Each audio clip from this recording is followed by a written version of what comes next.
and welcome to Watching Washington. Why did you start C-SPAN? Always wanted to be in this business, always. If you had one piece of advice to give, what would you say? Well, that's a great question. Gun violence, abortion, inflation, voting laws, we can go on and on. What do you think is most important to young voters? That's such an excellent question, and I think that's the key issue. Both sides want the power. Today, parties are very different.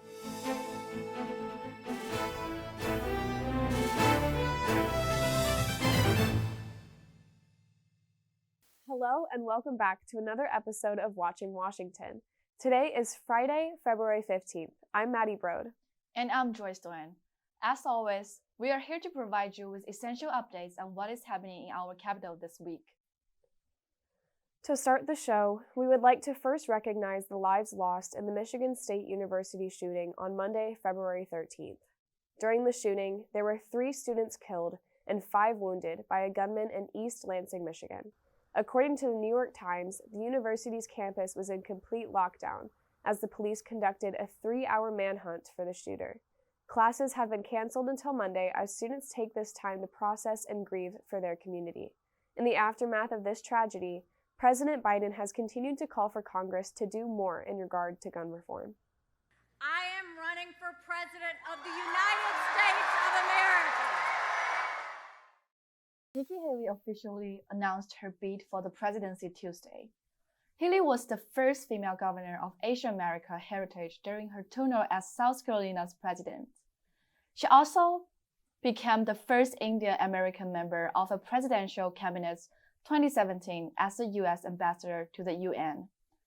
Haley opened her campaign with an event in Charleston, South Carolina on Wednesday.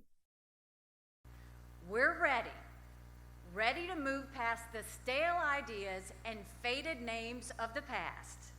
And we are more than ready for a new generation to lead us into the future. When America is distracted, the world is less safe.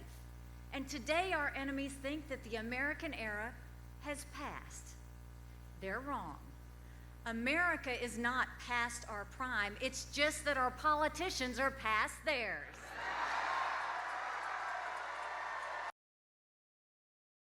Haley is the second Republican to declare candidacy for 2024, following former President Donald Trump. On February 7th, President Biden gave the State of the Union address, which has since caused uproar from the Republican Party. One of Biden's main talking points was his stance against cutting Social Security, while stressing that this is the GOP's plan. House Majority Leader Steve Scalise told NBC, quote, "The president has been falsely saying that there are people that want to get rid of Social Security and Medicare, and it's been inaccurate for a long time, and you saw he tried to pin it on us. However, there are disputes inside the Republican Party regarding their stance on Social Security cuts and several debates between both Democrats and Republicans." Top Pentagon officials gave their testimony about the Chinese spy balloon. This meeting came about as the U.S. Navy and Coast Guard had finished the recovery for the initial downed balloon 6 miles off the coast of South Carolina. While the recovery was a success, many lawmakers want to know why the balloon was not shot down when it first appeared over Alaska. Senator Lisa Murkowski of Alaska showed frustration when the Pentagon did not shut down the balloon. Murkowski said her Senate is the first line of defense for America, and the message to China was they have free range in her state.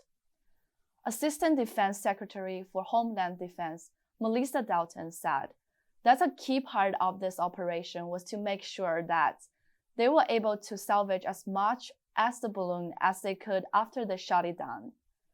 Principal Deputy Assistant Secretary of Defense for Indo-Pacific Security affirms had this to say when questioned about it, the U.S. knew what China was looking for. We were able to track and assess and better understand. I got the tracking and I got that. I want to know if we knew what the Chinese were trying to collect with that balloon, with that reconnaissance balloon. Do you want to jump in? Yeah, Senator, thanks for the question.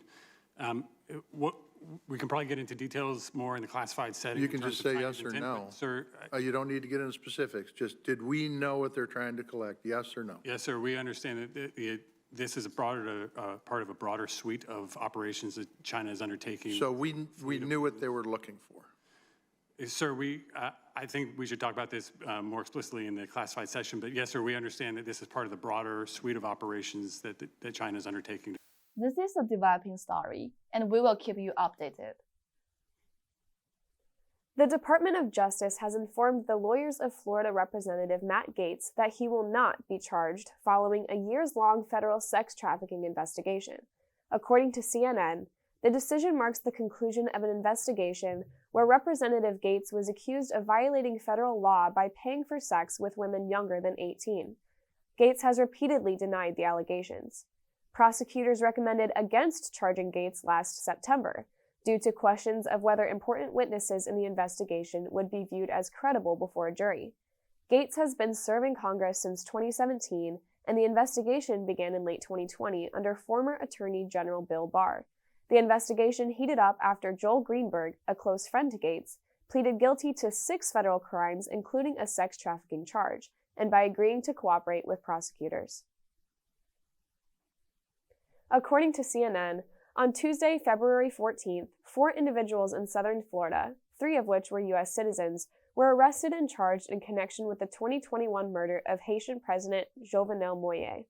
The Department of Justice held a press conference with Assistant Attorney General for National Security Matthew Olson speaking on the arrests. Among the charges and arrests being announced today are those arising under U.S. laws that prohibit conspiracies to kill or kidnap persons abroad and providing material support to such efforts.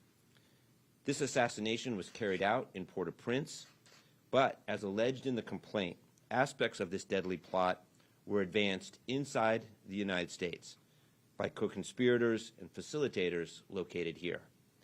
That includes the 4 individuals arrested earlier this morning. And in total, as you've heard, 11 defendants have now been charged and are in U.S. custody. It is suspected that dozens more U.S. citizens and Haitian nationals living in the U.S. were involved in the murder plot. After over 20 years of representing California in the Senate, Dianne Feinstein will not be running for re-election in 2024. Feinstein made the announcement on Tuesday and said, "There are times for all things under the sun, and I think that will be the right time." Along with being the longest-serving senator from California, she was the first woman to be elected as mayor of San Francisco. She served as mayor for 10 years, then became the first female senator from California 4 years later in 1992. From there, she was a key person in issues such as gun control and environmental protections. U.S. Defense Secretary Lloyd Austin has announced new Secretary Assistant to Ukraine, continue the U.S. long-standing support for the country. Since the start of 2022 war, the Biden administration has committed tens of billions of dollars in security aid. That's according to the Congressional Research Service. Secretary Austin was in Brussels for the NATO defense ministers meeting this week, where he reaffirmed the United States' commitment to help Ukraine. President Biden has fired the architect of the Capitol after lawmakers on both sides of the aisle voiced criticism. According to NPR, the architect of the Capitol, J. Brett Blanton, has been fired after being charged with abuse of authority, misused government property, and wasted taxpayer money, among other accusations. The investigation was conducted by the architect of the Capitol Inspector General's office and found Blanton guilty of misuse of a Capitol vehicle during the January 6th riots and the impersonation of an officer. Blanton refuted these claims during his hearings. Earlier this week, Idaho Republican lawmakers successfully pushed and passed a ban on gender-affirming medical care to any minors. If physicians or medical professionals were to provide any of the following: hormone treatment, puberty blockers, or gender-affirming surgery to transgender minors, then they could be charged with a felony. This ban comes after many organizations, such as American Medical Association and American Academy of Pediatrics, both support gender-affirming care and oppose such legislation that would limit it. Administrator of the Federal Aviation Administration, Billy Nolan, testified on the notice to air mission system outage in January before the Senate. The outage caused thousands of delayed flights and the deletion of important files. Nolan testified, quote, "The contract personnel unintentionally deleted files while working to correct synchronization issues. We have found no evidence of a cyber attack or other malicious intent." Administrator Nolan further went on to express his concern for improper funding and staffing for the FAA. The Consumer Price Index reports for January revealed half-point increase last month. Prices for food and energy accelerated at a more rapid pace.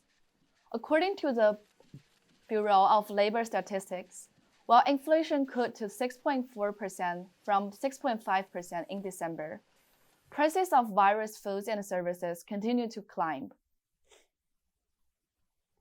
Slow growth, high inflation, and economic uncertainty have caused tech giants to lay off workers by the thousands. These layoffs are rapidly dwindling teams focused on misinformation, content moderation, and extremism on the platforms. According to the New York Times, many of the content safeguards that were pressured to put into place after the 2016 election by legislators are under siege, with companies like Meta and YouTube cutting down safety and moderation groups within their companies. Despite these concerning layoffs, social media giants continue to control how they moderate content without liability due to Section 230 of the Communication Decency Act. Policymakers need to reevaluate if social media companies are putting protecting users from dangerous content above their bottom lines. The numbers that are really important also to look at are 2 billion users, 400 hours of video every minute, and for us, 350,000 tweets every minute. This isn't, in order to make progress on this issue, you do need to have humans, and we have former law enforcement, we have experts, we partner with contractors, consultants, academics. The world continues to receive updates on the status of survivors and demolition after the devastating earthquake in Turkey and Syria. 11 days after the earthquake struck, amidst inspiring stories of rescue and extraordinary survival, the news of lost loved ones remains heartbreaking. Reports say the death toll is now over 42,000. Turkish President Erdogan is now taking heat for his response to the tragedy. Citizens of Turkey have voiced the opinion that the government's immediate response to the earthquake was too slow, and that the infrastructure was poor quality to begin with. Erdogan and his supporters have countered that this is a once-in-a-century disaster that no government could expect to deal with or be properly prepared for. Speculation about his chances for re-election are rising as a result of these criticisms. The release of toxic fumes from multiple derailed train cars, concerns about public health and the environment have grown in East Palestine, Ohio. On February 3rd, about 50 cars of a Norfolk Southern train derailed in Ohio, sparkling a days-long fire. 10 of the 50 derailed cars contain potentially hazardous chemicals such as butyl acrylate and vinyl chloride. The derailment on trains was along the combustible substance that authorities worry could cause a large explosion. Since the lifting of the evacuation order on Wednesday, there have been several complaints of people having a burning sensation in their eyes, animals being unwell, and a strong odor lingering around the town. As of Sunday, the Environmental Protection Agency, which has been keeping an eye on the air quality, reported finding no levels of concern in East Palestine. Our guest this week joins us virtually from Youngstown, Ohio, in the aftermath of that disaster. Chris Serenelli is a journalist who works at a local media station, WFMJ, near East Palestine. He's here to give us his perspective of what happened after the recent train derailment. Here's John Harry with that interview. Today, I've got award-winning journalist and meteorologist Chris Serenelli with me to discuss the ongoing situation surrounding the derailed train in East Palestine. So first, Chris, describe from your newsroom how you learned about the derailment and how you initially got involved with the coverage. Well, I work Friday nights, and it was a pretty typical Friday night up until about 9:15. I had just finished working on my story and was just kind of hanging out, and finishing up some loose ends, and we started getting pictures and calls from viewers saying, we had a really bad derailment here in East Palestine, and the pictures that they sent us, it was very clear that it was right away that it was going to be a big deal. I mean, it was flames and smoke in the sky. It really did look like something out of a Hollywood thriller. So we knew that it was something we were going to have to put all hands on deck on right away. And we immediately started, calling every public safety official we could in Columbiana County and in the East Palestine area, just trying to get as much information as we could. I was able to get a brief web story up real quick before I had to head out the door and go down there. Fortunately, I had producers and people who were communicating information to me, while I was out there. So I was able to kind of, not repeat myself during every live shot. So, when we say all hands on deck, it really was. Yeah, everybody from the web people in the assignment desk to the talent, and you name it. Unbelievable. And so obviously you, as a meteorologist and broadcast journalist, were probably one of the first to hear about this derailment. But what was the first responses that you heard from residents and those in the area after they were told about the derailment and then being told to evacuate? I should clarify, and it's not a big deal, but my title is forecaster. I don't have the background in physics and thermodynamics, and don't have the certification of a MET. That's okay. Mm-hmm. But the first thing people were talking about is how people don't want to leave their homes, right? But when the state troopers were coming to their doors and saying, "You guys got to get out of here," and I remember one soundbite from a guy who said all he had to tell me was hazardous materials and explosion, and he said, "That's it. I'm out of here. It's we're not going to mess around with this." And what were some of those initial emotions that you received from some of the residents? Was it a mixture of fear, of confusion? How was it that they were feeling right away? I would say those, and I would say that 2 weeks in, today is 2 weeks since it happened, and there's still fear and, fear and angst and, a lot of unknowns because their questions in a lot of ways haven't been answered. So this has been an ordeal for them. And this is something where, it's a town of 4,700 people. They weren't prepared to deal with anything like this. Their safety officials and forces weren't prepared to deal with. I mean, no town of 4,700 people is going to be. Mm-hmm. They've had, the world dropped on their shoulders, and it's really thrown them for a loop. So, your heart goes out to them. Without a doubt. And it's just been horrific as news stories and more information has progressed, hearing more about the derailment itself and what could be very lasting effects. Right. Moving on to a slightly different topic, more related to your newsroom. How did you and your team go about getting connected with government officials and experts to get more information for your stories and information on the event? Well, you have to know who to call. You can't just start, throwing stuff at the wall and seeing what sticks. I mean, so I made the effort to get in touch with police and fire, which obviously in a situation like that, they're all at the scene. So you're not going to be able to get a hold of anybody that way. So my team back in the newsroom was able to get me some context from the Emergency Management Agency, some county officials, county commissioners. And that was really all we had to go on, because the mayor was at the scene and the police and fire chiefs were at the scene. And, you had first responders literally from 3 states who had been called in, a 20-30 mile radius of departments, mutual aid and stuff like that being called in. So it was very hard to get concrete information initially because they were all there and they couldn't, I say this righteously, they couldn't be bothered with that. They had a situation that they had to take care of. They couldn't talk to us right away. Mm-hmm. And that's really tough when you're the one tasked with the information and you're trying to tell people what's real and what's not. So it's very, very difficult. Without a doubt. And when was it really different from when you had initially learned this information on the ongoing investigation? How did that information differ from what you know now and what you've learned? I would say that we're trying to vet the information that we're getting from the EPA and from the officials. I left some notes in the planner yesterday before I left because, they apparently there's some experts out there, one from Johns Hopkins, who is saying that the equipment and the devices that the EPA is using to measure the air quality are not meant to measure outdoor air quality.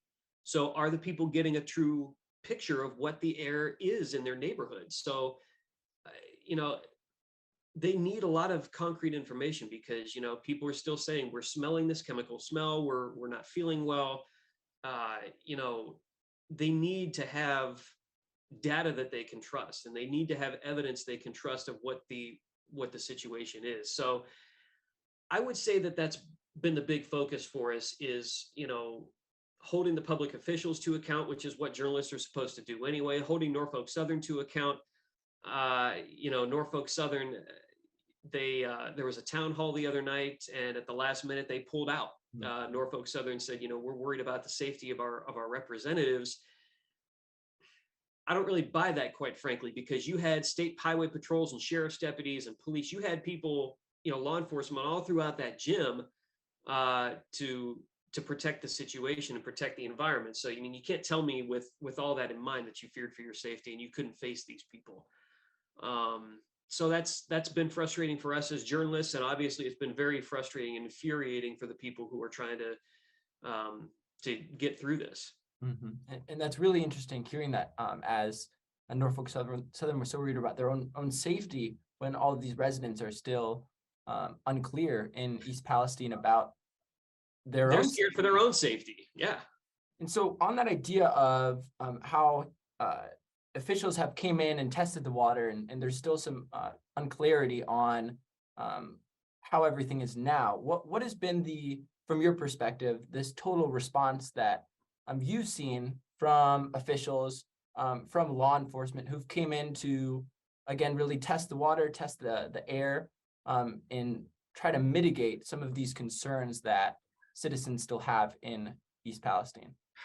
The one thing I keep hearing is, if the air and the water is fine, why are fish dying? And why do I still smell this smell? Why do I still not feel well? Why am I having a rash? Why, and they're all valid questions. And one of the things we've tried to do at my shop is we've put this data that the EPA has gathered in front of independent experts and analysts, environmental experts from Kent State University, to kind of see how those numbers jive with what the acceptable levels are. And if the EPA, for lack of a better word, is fudging the numbers, and so far the EPA's numbers have fallen in line with what these experts say they should be. Whether that's going to change in the coming weeks, we're just going to have to keep doing the testing and keep doing the follow-ups and see what that reveals. But it's a constant questioning of what we're being told, and people in that community don't have a lot of trust in corporations. They don't have a lot of trust in what they're being told, because what their reality is not what the data is suggesting. So basically it's on us to just keep telling their stories and holding the officials' feet to the fire and saying, hey, this is what these people on the ground are dealing with, and you guys need to answer for it. Without a doubt. And speaking lastly on this idea of the current reality of East Palestine, what is currently happening right now, and where do you see things going in the coming weeks? A little bit earlier, Governor DeWine said that the municipal drinking water is safe in East Palestine, the treated water from the village through its own system. But there are still people who have wells that have concerns. There's people who are waiting still all these days later to get their wells tested. Norfolk Southern insists that they are going to stay for the duration, that they're going to do what the residents need them to do. And there's going to be more testing until all of these tests come back in a safe and satisfactory manner for the people who again live there. I can only speak as a journalist. And what the answers we're trying to get, but what really matters here is the people who live there and have to deal with this every day. So for them, the high school girls basketball team, their opponent wanted to play at a neutral site the other night because they had concerns about the air and the water and stuff. And the High School Athletic Association did not let that happen. So that opponent had to forfeit the game. But the East Palestine girls coach said, we have no concerns. We feel good about playing in this gym, and we believe that we would be safe to do that. So it just depends who you ask. There at that town hall the other night, there was a couple that I talked to said, we got the answers we wanted. We're satisfied with what they said. A lot of other people I talked to said, we didn't get the answers. We didn't learn anything new. And this was just a waste of our time. Well, I know that everyone here at Watching Washington and here at Purdue is thinking a lot about those residents of East Palestine, and thankful for the work of you and your team and others who are trying to spread the truth about what's really going on and the response that's taking place. So really, thank you so much for your time today. It's been a joy talking to you about this important issue, and heartbreaking to hear that the concerns that residents still have in the area. We will continue to provide, thank you, and we'll continue to provide weekly updates on the topic here Watching Washington. Thank you so much again, Chris. Thank you for having me.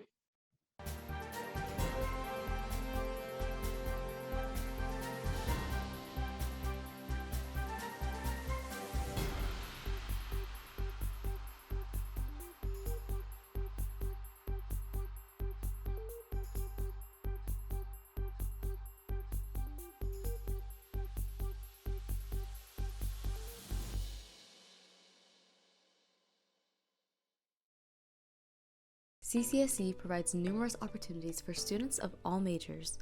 This includes the student community, pizza and politics, the Boilers Go to DC Maymester, internships, and annual events like the Talk with Brian Lamb and the Research Conference.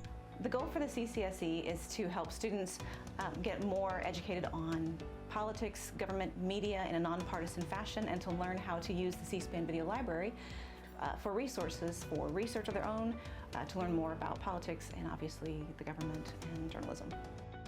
Find out what the Center for C-SPAN can do for you.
Want to try something new? How about learning an Irish jig?